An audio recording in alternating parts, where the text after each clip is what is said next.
નમસ્કાર, આપ જોઈ રહ્યા છો મંતવ્ય ન્યૂઝ અને સીધો સંવાદની સાથે હું છું આપની સાથે નંદની। ગુજરાત બજેટ 2026 રજૂ થતા જ રાજકીય તાપમાન ઊંચે ચડી ગયું છે। સરકાર આ બજેટને વિકાસનું બ્લુપ્રિન્ટ કહી રહી છે, પરંતુ વિરોધ પક્ષ સીધો સવાલ ઉઠાવી રહ્યો છે। મોંઘવારી સામે રાહત ક્યાં છે? યુવાનોને નોકરીનો ખાતરીભર્યો રસ્તો શું છે? ખેડૂતો માટે વાસ્તવિક સહાય કેટલી છે? આંકડાઓની જાદુગરીથી હકીકત છુપાવવાનો પ્રયાસ તો નથી ને? મધ્યમ વર્ગને ટેક્સમાં સ્પષ્ટ રાહત કેમ નથી દેખાતી? શું આ બજેટ લાંબા ગાળાના વિકાસ માટે છે કે માત્ર રાજકીય સંદેશ માટે? દર વર્ષે બજેટ આવે છે, આંકડાઓની વાત થાય છે, વિકાસના દાવા થાય છે, પણ મારા ઘરનો હિસાબ તો હજુ પણ મેળ ખાતો નથી।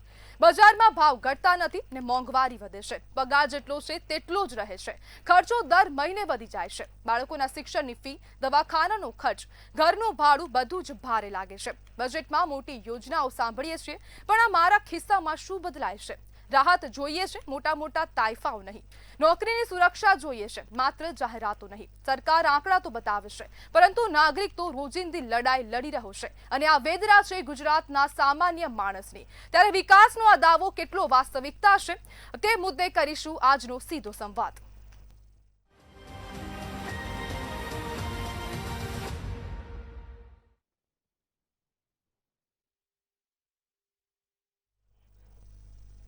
ત્યારે આપણી સાથે ચર્ચા કરવા માટે કોંગ્રેસમાંથી પારસ જોશી જોડાઈ ગયા છે, જેઓ નેતા છે, અને આપણી સાથે સ્નેહલ જોશી, નેતા ભાજપ, જે ટૂંક સમયમાં જોડાઈ જશે, અને વિજય આહિર, જે આર્થિક વિશ્લેષક છે, તે પણ ટૂંક સમયમાં જોડાઈ જશે। પારસભાઈ, આજે બજેટ રજૂ થયું છે, ગુજરાતનું આ બજેટ, અને શું આ બજેટમાં માત્ર જાહેરાતો છે કે પછી વિકાસ પણ થશે? જી મેડમ, દર વખતની જેમ કનુ દેસાઈજીએ જે બજેટ રજૂ કર્યું છે, પાંચમું બજેટ એમના દ્વારા રજૂ થયું, નિરાશાજનક બજેટ છે, અને કોઈ આશા હતી જ નહીં, કારણ કે કેન્દ્ર સરકારનું બજેટ જે રીતે નિરાશાજનક હતું, અને એ રીતે જ ગુજરાતનું આ બજેટ જે છે નિરાશાજનક રહ્યું છે। કોઈ એવા જે છે કે એ સ્પેશિયલ પગલાં લેવામાં આવ્યા નથી જે છે ગરીબ અને મધ્યમ વર્ગ માટે કે યુવાનો માટે, અથવા તો જે છે કે શિક્ષણની અંદર કે આરોગ્યની અંદર એવા કોઈ બી મોટી જાહેરાતો થઈ નથી। ફક્ત ને ફક્ત તમે જોશો કે એ લોકોએ જે રીતે ઓલિમ્પિક યોજાવાની છે આગામી વર્ષોમાં, એ ઓલિમ્પિકને ધ્યાનમાં રાખી અને જે આયોજનો કરેલા છે, પરંતુ એ આયોજનોની સામે તમે જોશો કે આજે તમે જુઓ કે મોટાભાગની સ્કૂલોની અંદર એ મેદાન જ નથી, અને એ કોમ્પ્લેક્સની અંદર અથવા તો એ જે છે કે અમુક ભીડભાડવાળી જગ્યાઓમાં ચાલી રહ્યા છે, અને એ જ સિટીની અંદર આ ઓલિમ્પિક રમાવાનું છે। તો લોકો એ જ સવાલ પૂછી રહ્યા છે કે જ્યારે સ્કૂલોની અંદર તમે આ સુવિધા નથી આપી શકતા, ત્યારે આડેધડ દબાણો તોડી અને તમે એવો કયો વિકાસ કરી અને ઓલિમ્પિક યોજવાનું જે છે કે એ તમે આયોજન કરી રહ્યા છો? આ સાથે સાથે હું તમને કહું મેડમ કે એમણે જે રીતે વાતો કરી કે અમે જે રીતે સ્માર્ટ સિટી બનાવીશું અને એક સ્પેશિયલ ઇકોનોમિક ઝોન બનાવીશું, તો તમે જોશો કે એમણે જે છેલ્લા કેટલાય વર્ષોની અંદર એક ઉદાહરણ આપું કે ધોલેરા સિટીની વાત કરી હતી, આજથી 10-15 વર્ષ પહેલાં એમણે વાત કરી હતી કે ધોલેરા સિટી છે અને સ્માર્ટ સિટી બનાવીશું, ઇન્ટરનેશનલ એરપોર્ટ ત્યાં આગળ અમે 5 વર્ષની અંદર કાર્યરત કરી દઈશું, અને ત્યાં આગળ જે છે કે એકદમ વિકાસ થશે। આજે ધોલેરા સિટીની અંદર આટલા વર્ષો થયા, 15 વર્ષ થયા, દર વર્ષે બજેટમાં જાહેરાતો કરવામાં આવે છે, પરંતુ હજુ બી ધોલેરા સિટીની અંદર ઇન્ટરનેશનલ એરપોર્ટ ને ડોમેસ્ટિક એરપોર્ટ બી નથી ચાલુ થયું।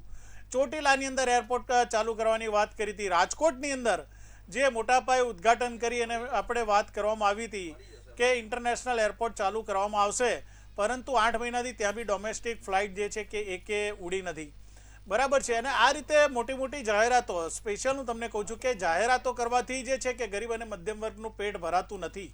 ઇમ્પ્લિમેન્ટ જે રીતે કરવામાં આવે, મોંઘવારી જે ઘટાડવામાં આવે, બેરોજગારી ઘટાડવામાં આવે, અને શિક્ષણ જે છે એ સસ્તું કરવામાં આવે, તો જ જે છે કે એ ગુજરાતનો વિકાસ થઈ શકે। પરંતુ છેલ્લા 30 વર્ષ દરમિયાન આ જે છે કે ગુજરાતની જનતાએ જોયું છે કે મોંઘવારી જે છે કે વધી રહી છે, એના માટે કોઈ ખાસ અસરકારક પગલાં લેવામાં આવ્યા નથી। તમે જોશો કે બેરોજગારી જે છે એ બી ગુજરાતની અંદર જે છે કે દિન પ્રતિદિન વધી રહી છે, અને બેરોજગારી વધવાના કારણે જે રીતે અહીંયા આગળ દારૂ અને ડ્રગ્સનું દૂષણ જે રીતે વધી રહ્યું છે, જે રીતે હવે તો ડ્રગ્સનું મેન્યુફેક્ચરિંગ બી ગુજરાતની અંદર થઈ રહ્યું છે, બહુ શરમજનક બાબત છે।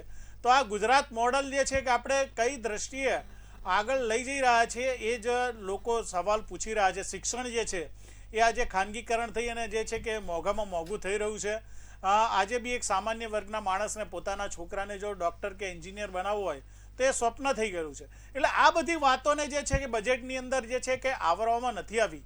શિક્ષણની અંદર જે રીતે તમે જુઓ કે પ્રાથમિક શિક્ષણની અંદર અથવા તો જે સરકારી જે સ્કૂલો જે છે એને વધારવાના બદલે દિન પ્રતિદિન ઘટી રહી છે અને ક્યાં તો ક્લબ થઈ રહી છે. એટલે સરકારી શિક્ષણ બંધ કરી અને શિક્ષણનું ખાનગીકરણ જે છે એ થઈ રહ્યું છે, એ અટકાવવા માટેની આ બજેટની અંદર કોઈ એવી જોગવાઈઓ નથી કે સરકારી શિક્ષણ જે છે કે એને જે છે કે વેગ મળે. આ સાથે સાથે તમે જોશો કે રોજગાર આપવામાં જે મોટી મોટી વાતો જે કરવામાં આવી હતી, આપણે વાયબ્રન્ટ ગુજરાતના તાયફાઓ બી જોયા ને હું એમ નથી કહેતો પણ આરટીઆઈમાંની અંદર ખુદ સરકારે કબેલું છે કે જે એમઓયુ થયા છે એમાંથી 60 થી 70% એમઓયુ જે છે એ ઇમ્પ્લિમેન્ટ નથી થઈ શક્યા. બરાબર. એટલે આ બધી જે વાતો જે છે, હવે તમે જે રીતે જે છે કે પૂર્વ બંધારણ બાજુ બહુ સાચી વાત છે કે જાહેરાતો થાય છે, કાગળ ઉપર થાય છે, પિક્ચર બહુ સારું બતાવવામાં આવે છે, પરંતુ શું એ ખરેખર જે છે કે છેલ્લા વર્ગ સુધી પહોંચે છે ખરું, એ બહુ અગત્યનું છે. બાકી તો આ જે છે કે જાહેરાતો કરીને બજેટ કરીને વાહવાઈ મેળવવી એક અલગ વાત છે અને ગરીબ સુધી જે છે એ બજેટ પહોંચે એ બીજી વાત છે. જી મેડમ. જી બિલકુલ પારસભાઈ, આપણી સાથે વિજય આહિર આર્થિક વિશ્લેષક જોડાઈ ગયા છે અને ભાજપ નેતા સ્નેહલ જોશી જોડાઈ ગયા છે. વિજયભાઈ, હું તમારી પાસે આવવા માંગીશ, 2026-27નું આ બજેટ આપ કેવી રીતના જોઈ રહ્યા છો? જો માનનીય ગુજરાતના ફાઇનાન્સ મિનિસ્ટર કનુભાઈ દેસાઈનું આ રેકોર્ડ બ્રેકિંગ બજેટ છે ઇન ટર્મ્સ ઓફ નંબર્સ. આશરે 4,10,000 કરોડનું બજેટ આઉટલે એમણે પ્રેઝન્ટ કર્યું આજના એમના બજેટના મંતવ્યમાં. અને તમે જો મુખ્યત્વે જે થીમ રહી છે, એમણે જે એમના ભાષણમાં આ શબ્દનો ઉપયોગ કર્યો કે આ જ્ઞાનલક્ષી બજેટ છે, એટલે કે ગરીબો, યુવાનો, અન્નદાતા અને નારીને લક્ષીને આ બજેટ પુટઅપ કરવામાં આવ્યું છે. આપણે સર્વે જાણીએ છીએ કે ભાઈ આ બજેટ છે એક જાતનું રેવન્યુનું અને ખર્ચાઓનું એક સર્વૈયું છે, એક પીએનએલ છે સ્ટેટની. અને ઘણી બધી યોજનાઓ દરેક મિનિસ્ટ્રીની અલગ અલગ રીતે ચાલતી જ હોય છે, પણ બજેટની પ્રક્રિયા દ્વારા તમને જે ગવર્નન્સની એક દિશા તમને ખબર પડે કે ભાઈ આ ગવર્મેન્ટની પ્રાયોરિટી શું છે, કયા સેક્ટર્સ છે જેના ઉપર ગવર્મેન્ટ આવતા વર્ષમાં વધારે ફોકસ કરવાની છે in terms of revenue expenditure, કયા એવા વર્ગ છે કે જેને સબસિડી આપવામાં આવશે અને કઈ થીમ છે જેના ઉપર આ સરકાર કામ કરી રહી છે. તો તમે જોવા જાઓ, જો બજેટનું આવંટન આપણે on the basis of department decide કરીએ તો ફાઇનાન્સ ડિપાર્ટમેન્ટમાં almost 27% of the entire budget has been allocated. જેમાં જે એમના ફિસ્કલ ખર્ચાઓ આવે, જે તંત્રને ગવર્નન્સ ચલાવવાનું હોય, રેવન્યુના ખર્ચા આવે, એ બધા આવે. એટલે એ નિભાવ ખર્ચ જેવી વસ્તુ છે. The second most allocation to which department has been done is urban development.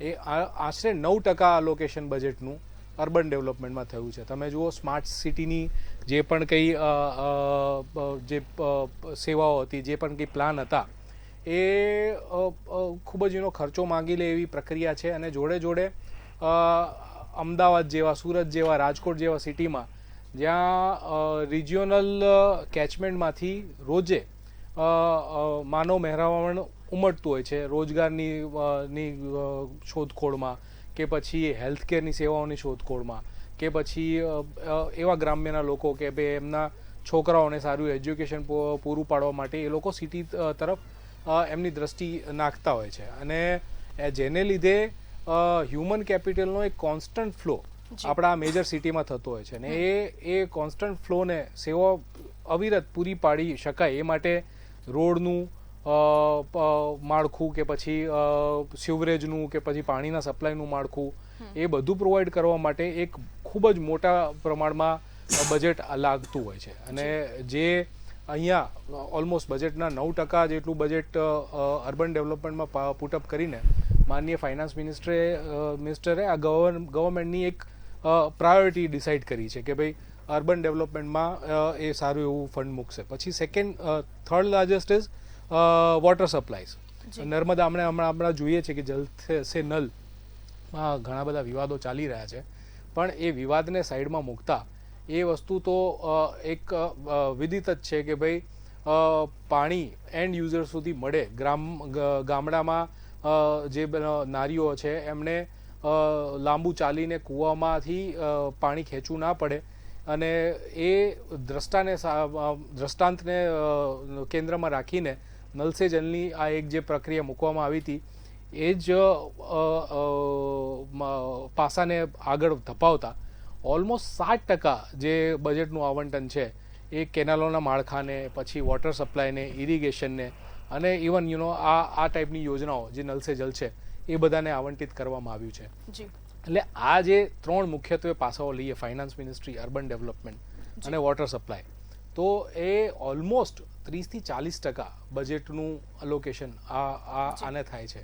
અને એ જોતા એવું દેખાઈ આવે છે કે ભાઈ ના ફક્ત લાઈક જુમલા ઉપર જ ખાલી આ બજેટ પુટઅપ કરવામાં આવ્યું છે, પણ જે રીતે બજેટનું અલોકેશન કરવામાં આવ્યું છે તે દેખાય છે કે ભાઈ ધ ગવર્મેન્ટ ઇઝ થિંકિંગ કે ભાઈ સામાન્ય જનતાને એમની સેવાઓ સુચારુ રૂપે મળી રહે એ રીતે રૂપિયાનું નિર્વહન કરવામાં આવે. જી બિલકુલ. સ્નેહલભાઈ, તમારી પાસે આવીશ. વિપક્ષનો આક્ષેપ કે માત્ર ખાલી વાયદાઓ કરાઈ રહ્યા છે, ઇમ્પ્લિમેન્ટ નથી થતું, રોજગારની સમસ્યા અને સરકારી શિક્ષણ ઓછું થઈ રહ્યું છે, શું કહેવું છે? નમસ્તે. આજે આપણું જે બજેટ આદરણીય મંત્રી શ્રી કનુભાઈએ પ્રસ્તુત કર્યું એ વિકસિત ગુજરાત 2047ને આગળ ધપાવવાવાળું એક બજેટ છે. આ બજેટનો થીમ જે જ્ઞાન થીમ છે કે ગરીબ, યુવા, અન્નદાતા અને નારી, એટલે આપણા ગુજરાતની અંદર ગરીબ, યુવા, અન્નદાતા અને નારી આ બધાને આવરી લે અને આ બધાની જે પણ રીતની સોશિયલ સિક્યોરિટી હોય, એ લોકોનું એમ્પ્લોયમેન્ટ હોય, એ લોકોનું ઇઝ ઓફ લિવિંગ હોય, એ લોકોની ડે ટુ ડે એક્ટિવિટીઝમાં ઇન્ફ્રાસ્ટ્રક્ચર અને જે ટ્રાન્સપોર્ટેશનનો રોલ હોય, આ બધી જ વસ્તુ માટે સર્વાંગી વિકાસ માટે એક આ બજેટ આપવામાં આવ્યું છે, જેની કિંમત જેની ટોટલ વેલ્યુ છે 4,08,053 કરોડ, જે ગઈ વખત કરતાં 10.2% વધારે છે. અને મને કહેતા પણ આનંદ થાય છે કે આની અંદરથી ઘણા મોટો ખર્ચો કેપેક્સ એટલે કે જે મુખ્ય ખર્ચો રોડ, રેલવે, ઇન્ફ્રાસ્ટ્રક્ચર જેવા મોટા જે છે ઇન્ફ્રાસ્ટ્રક્ચર પ્રોજેક્ટ્સ પર થવાનો છે. સાથે સાથે આપણે કોમનવેલ્થ ગેમ્સની પણ વાત કરીએ કે જે યુવાને લગતી વસ્તુ છે, અને ખરેખર આપણે એક ગુજરાતી તરીકે ગર્વાન્વિત થવું જોઈએ કે કોમનવેલ્થ ગેમ્સ આપણા ત્યાં હોસ્ટ થઈ રહી છે, તો એના માટે પણ ખૂબ એક મોટા પ્રમાણમાં એલોકેશન થયું છે અને એ ખૂબ મહત્વનું છે.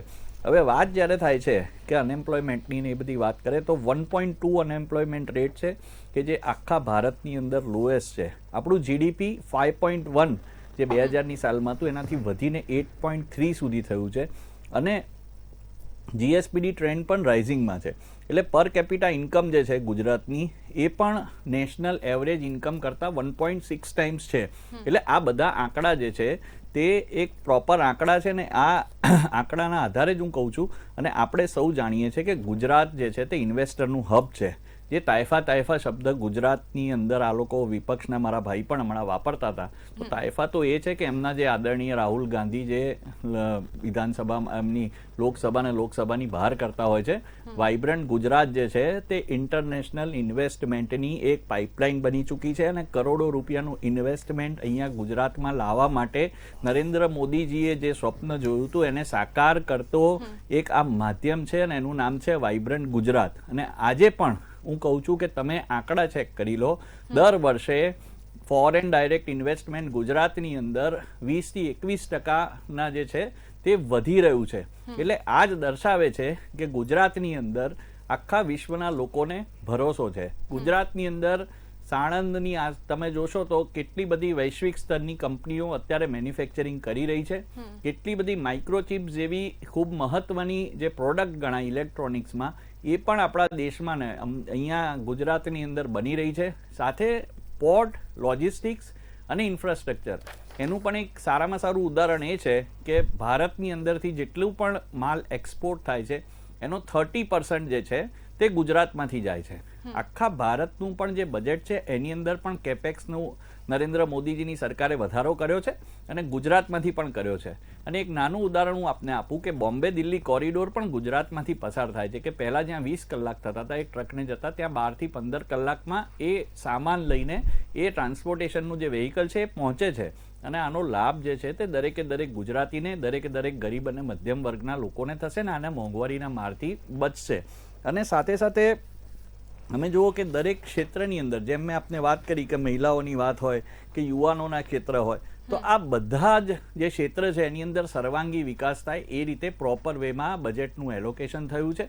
અને બધી જ વસ્તુને બૂસ્ટ આપતું, મહત્વની જે વસ્તુ છે ઇન્ડસ્ટ્રીઝને બૂસ્ટ આપતું અને એમ્પ્લોયમેન્ટ વધારતું જે ઇન્ફ્રાસ્ટ્રક્ચર ક્ષેત્ર છે, એગ્રીકલ્ચર પછી ઇન્ફ્રાસ્ટ્રક્ચર એવું ક્ષેત્ર છે કે જે second largest employment giving sector છે આખા ભારતમાં. તો એ જ સેક્ટરની અંદર જ્યારે ભારતનું પણ બજેટ એની અંદર 10 થી 15% વધારો થયો હોય અને ગુજરાતમાં પણ એ વધારો થયો હોય તો એમ્પ્લોયમેન્ટ સ્વાભાવિક છે આવનારા સમયમાં વધશે.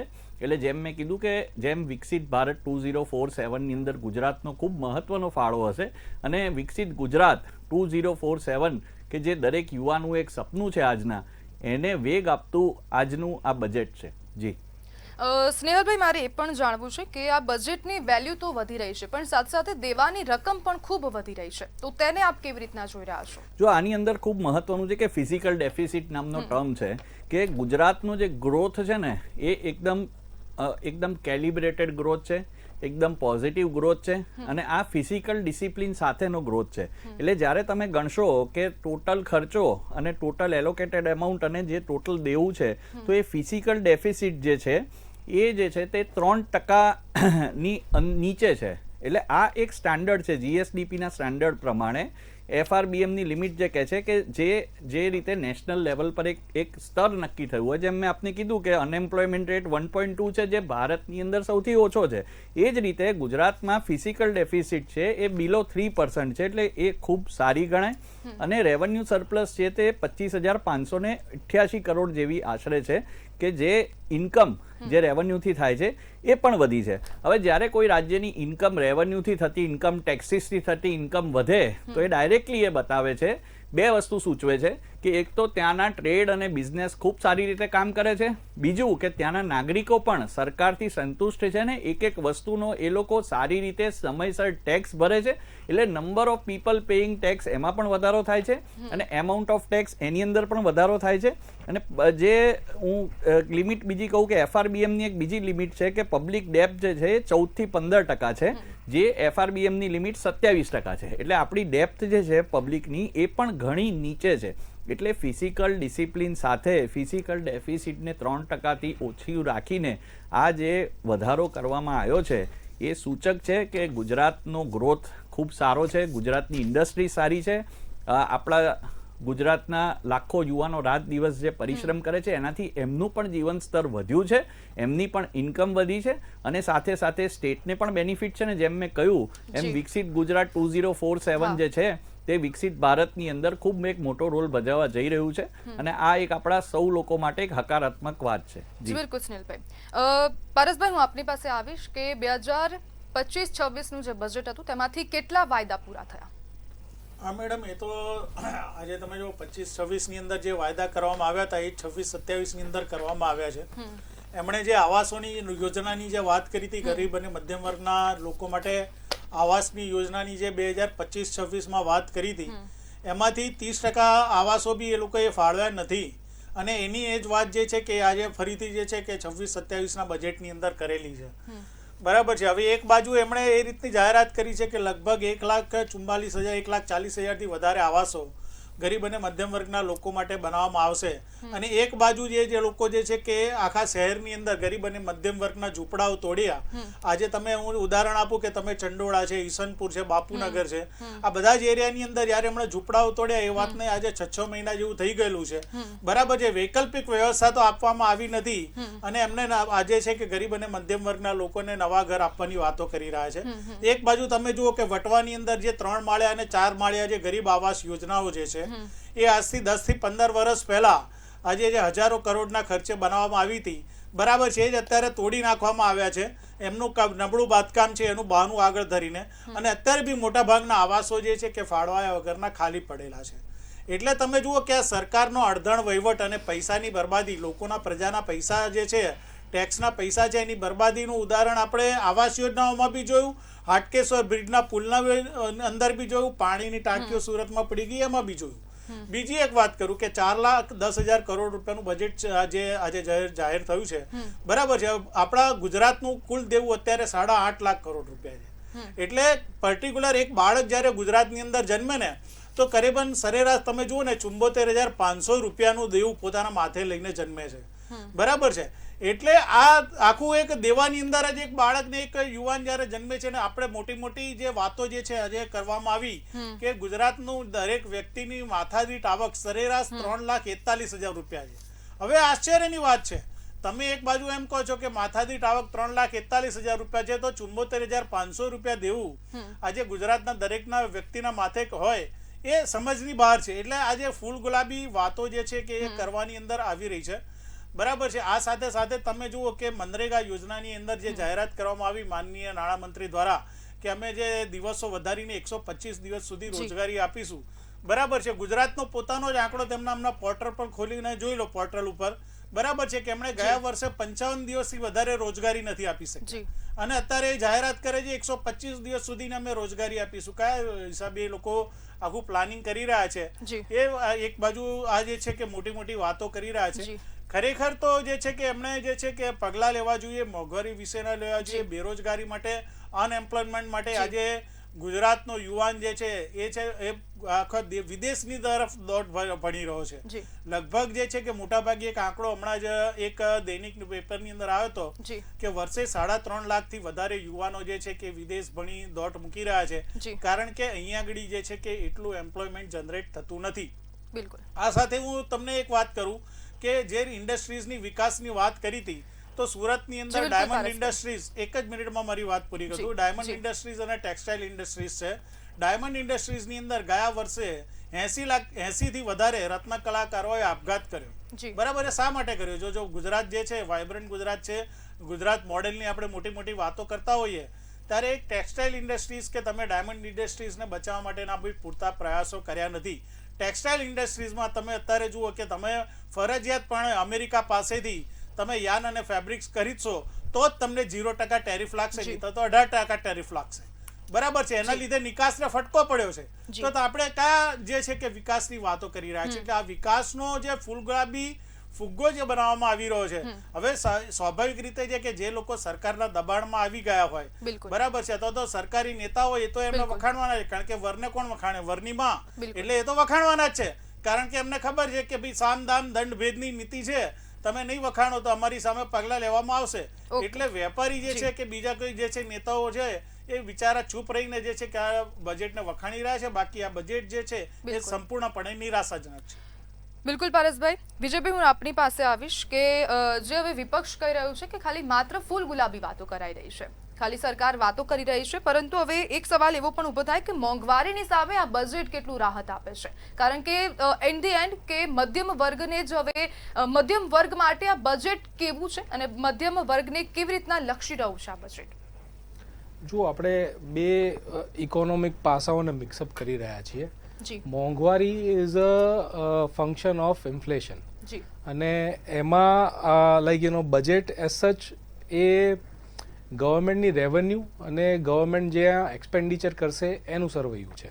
એટલે I don't think so we should mix-up both this things together. Obviously મોંઘવારી એક બહુ મોટો વિકરાળ પ્રશ્ન છે અને એ ટેકલ થવો જ જોઈએ. આજે જોવા જઈએ તો સામાન્ય માણસને એનું ઘરનું ગુજરાન ચલાવવું ખૂબ જ અઘરું પડી રહ્યું છે, અને એના માટે એનું જે પર્સનલ બજેટ હોય કે ભાઈ એને ઘર ચલાવવા માટે જો 4 માણસોનું પરિવાર હોય તો એને ખાવા માટે આટલા રૂપિયા, એના રેન્ટ માટે આટલા રૂપિયા, ટેક્સેશન માટે આટલા રૂપિયા, એ જે પર્સનલ બજેટ છે એને જે સાંકળતા પાસાઓ છે એ અલગ પાસાઓ છે. એમાં જો તમે જોવા જાઓ, જે ગવર્મેન્ટના હાથમાં છે એ છે ઇન્કમ ટેક્સ છે અને જીએસટી, અને એ બંને વસ્તુ they are part of the central budget. અત્યારે જે આપણે વાત કરી રહ્યા છે ગુજરાત ગવર્મેન્ટના સ્ટેટ બજેટની વાત કરી રહ્યા છે. એમાં બ્રોડર વ્યૂમાં જોવા જાઓ તો ગવર્મેન્ટ રોજગારી વિશે પગલાં લઈ શકે, જેથી કરીને સામાન્ય યુવાનના હાથમાં કે પછી ખેડૂતના હાથમાં, ગૃહિણીના હાથમાં કંઈક રૂપિયા વધે એવી કોઈક પોલિસી સ્ટેટ ગવર્મેન્ટના પરવ્યુમાં આવે છે, એ ડિફાઇન કરી શકે.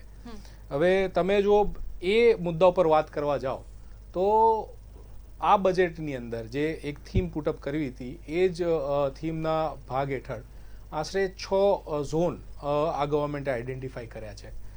North Gujarat, central Gujarat, Saurashtra, coastal Saurashtra, Surat અને કચ્છ, એમને એક સ્પેશિયલ ઇકોનોમિક ઝોન તરીકે ડિફાઇન કરીને આશરે ત્યાં 80 પ્રોજેક્ટ્સની અંદર 6,600 કરોડનું ઇન્વેસ્ટમેન્ટ પ્લાન કરેલું છે, જેથી કરીને ત્યાં એ પર્ટિક્યુલર રિજનની અંદર રોજગારીની તકો ઉદ્ભવે અને લોકોને રોજગારી મળે, લોકોના હાથમાં વધારે રૂપિયા આવે.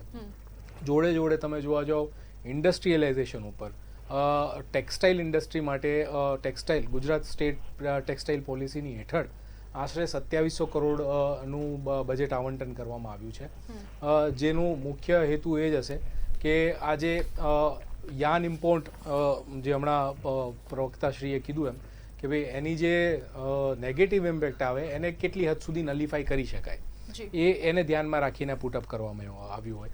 સાથે સાથે આશરે નવી 25 GIDC પ્રપોઝલમાં મૂકવામાં આવી છે, જેના માટે તકરીબન 3 થી 3.5 કરોડનું બજેટ ફાળવવામાં આવ્યું છે. જોડે જોડે તમે જોવા જાઓ જો આપણા કન્ટ્રીની અંદર રોજગારીની વિશેષ તકો જે હોય છે, સૌથી પહેલું કૃષિ છે, સેકન્ડ ઇન્ફ્રાસ્ટ્રક્ચર છે, અને થર્ડ ઇઝ ટુરિઝમ.